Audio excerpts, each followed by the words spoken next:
But if you read any other news magazines or weeklies like Newsweek, if you perhaps had one with you last December, a certain Cedar Rapidian was highlighted in a huge, full-color article that went into great detail about this one person's life and how this person affects and is affected by the Salvation Army. And that is our next speaker for the evening. Could I please introduce and bring up here Karl Green?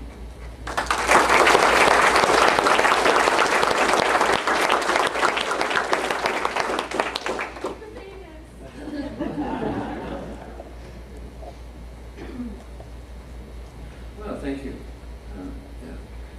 Paul and I have a couple things in common. First of all, I also am very nervous, not doing this, but once every 5 or 10 years. And we were fellow bell ringers together for a couple seasons, and it was a lot of fun doing that together with him. I forgot my notes, I give up.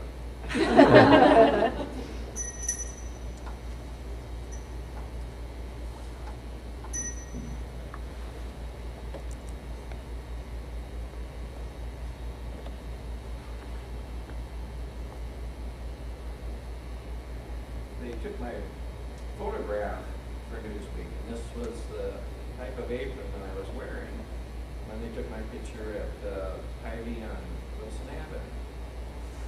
So, my name's Carl, and I'll be your bell ringer this evening.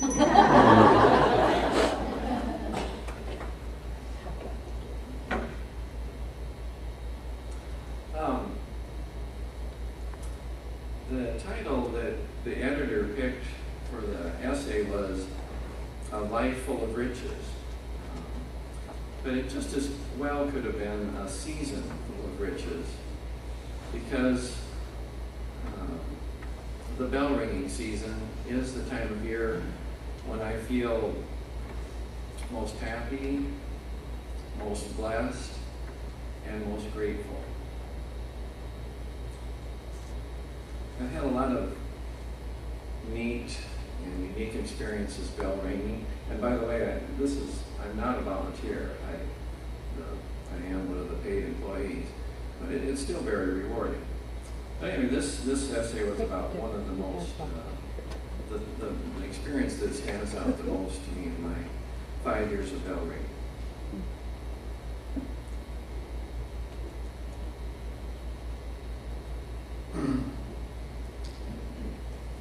It was early December 2003, my first season as a Salvation Army bell ringer.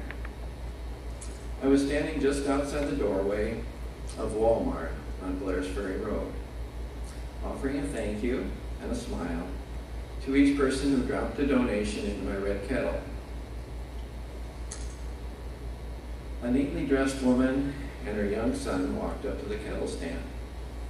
While she searched in her purse for some cash, the boy looked up at me. I can still see the confusion and curiosity in his eyes as he asked, "Are you poor?" Well, I don't know, I have some more things than some people, but not as much as other people. His mother scolded him for the social no-no, and they went off to do their shopping.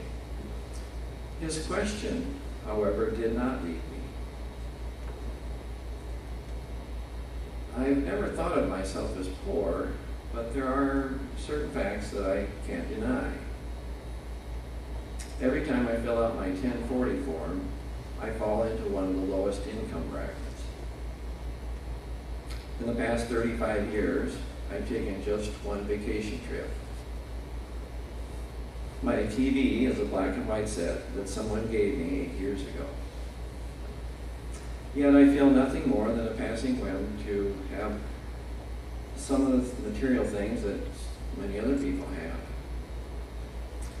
My car shows the wear and tear of 105,000 miles, but it's still dependable.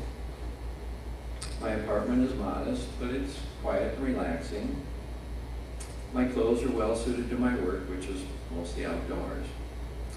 And my minimal computer needs can be met at the library. In spite of what I don't have, I don't feel poor. I don't know how to explain that. It could, I think, maybe have to do with how I look at personal wealth, which is probably quite a bit different than the way Webster would define personal wealth. I've enjoyed exceptionally good health for 53 years. Sometimes I stop and think, boy, how lucky can a person be? It's not just that I've been illness-free, but I feel vigorous and spirited. Exercise is, unlike Beth, it's fun for me. I look forward to long, energizing walks, and I love the can-do attitude that follows. I also cherish the gift of creativity. When I write a beautiful line of poetry or fabricate a joke that tickles someone, I feel rich inside. I'm continually surprised at the insights that come through the writing process. And talking with so many interesting writer friends is one of my main sources of enjoyment.